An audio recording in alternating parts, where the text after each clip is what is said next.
Hello, this is Elizabeth Connor Stewart again with the Mecklenburg chapter in Charlotte, North Carolina, and I am going to show you how to do a closed fly stitch.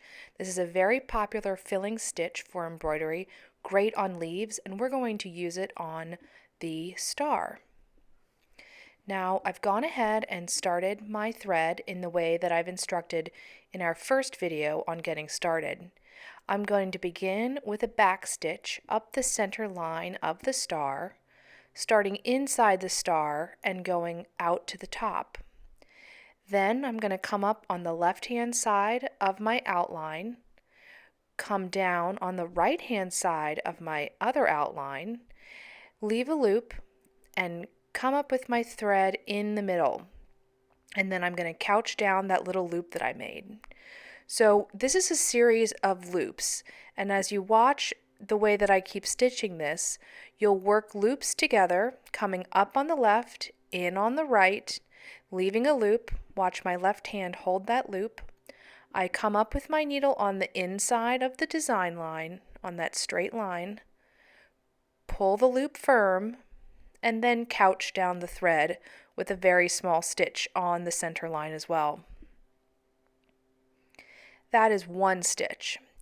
And the closer you work your stitches together, the more solid your design fill would be. I happen to do a split stitch around the outline of the star because I think it helps give a nice defined shape when you're using the closed fly stitch. This is not the traditional way an embroiderer would do a closed fly stitch.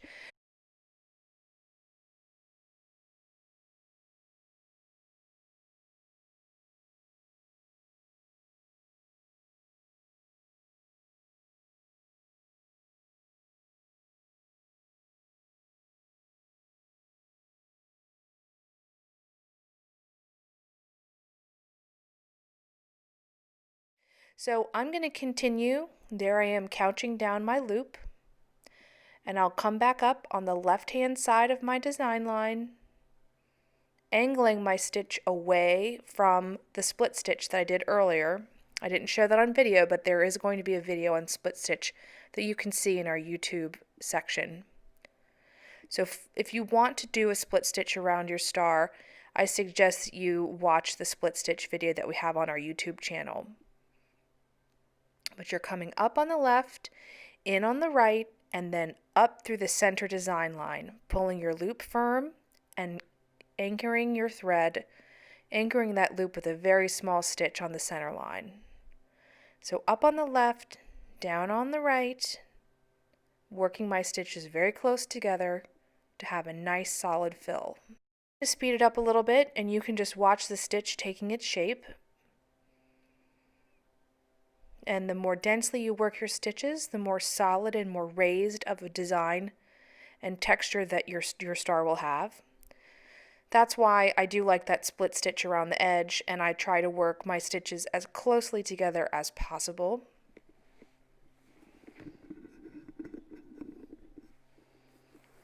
If you find that you're coming in on the end, we're working our way all the way down to the center here, and it can get a little bit tight, and you might have to overlap some of your stitches on the edges, and that's okay.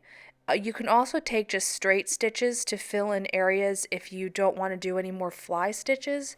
That's another possibility, just to fill it in.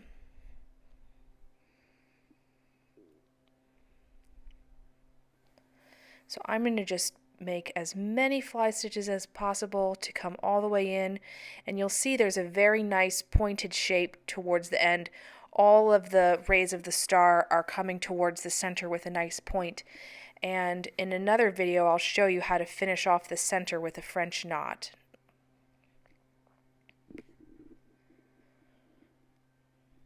Just a few more. And at this point, you could try to fit another fly stitch in. I think that's what I'm going to do. But if you want to just do a straight stitch, you can do that as well.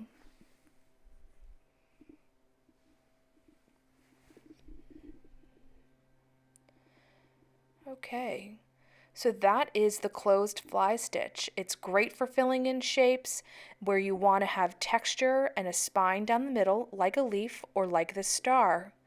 And at this point, we're going to stop this video, but if you continue to watch the other videos, you'll see how to do the various stitches for this kit, including the French knot to finish off the center of the star.